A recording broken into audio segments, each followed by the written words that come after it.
7, 7 hanggang 12. Kumagat po ng aklat, humingi, humanap, kumatok.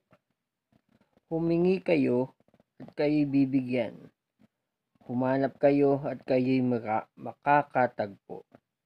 Kumatok kayo at kayo'y pagbubuksan, sapagkat ang bawat humihingi ay tatanggap, ang bawat humahanap ay makakatagpo, at ang bawat kumakatok ay pagbubuksan.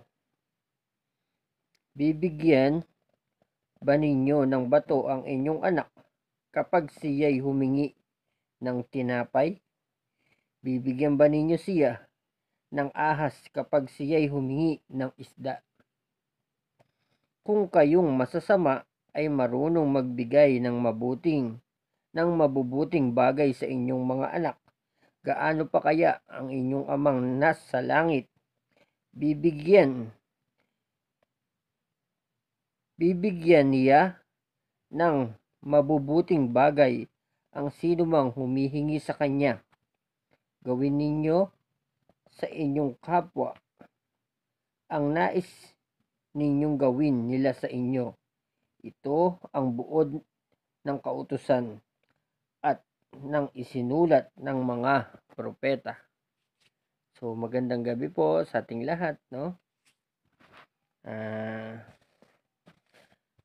Lagi po nating unawain ng Biblia, no?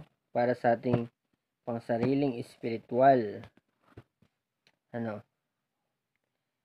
Wag po tayong mahiya kasi sa una talagang nakahihiya o parang nag-aalangan tayo sa mga ganitong gawain.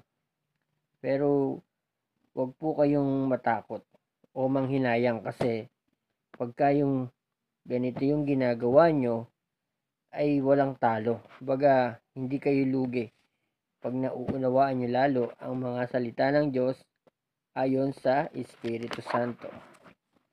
Maraming salamat po sa lahat at patawarin niyo po kami sa aming mga kasalanan na gawa sa isip, sa salita, sa gawa, sa Espiritu at sa laman. Sa pangalan ni Jesus, pagpalain niyo po ang magpapala sa amin at ingatan niyo po ang mag-iingat sa amin. Salamat po sa lahat ng bagay sa pangalan ni Jesus.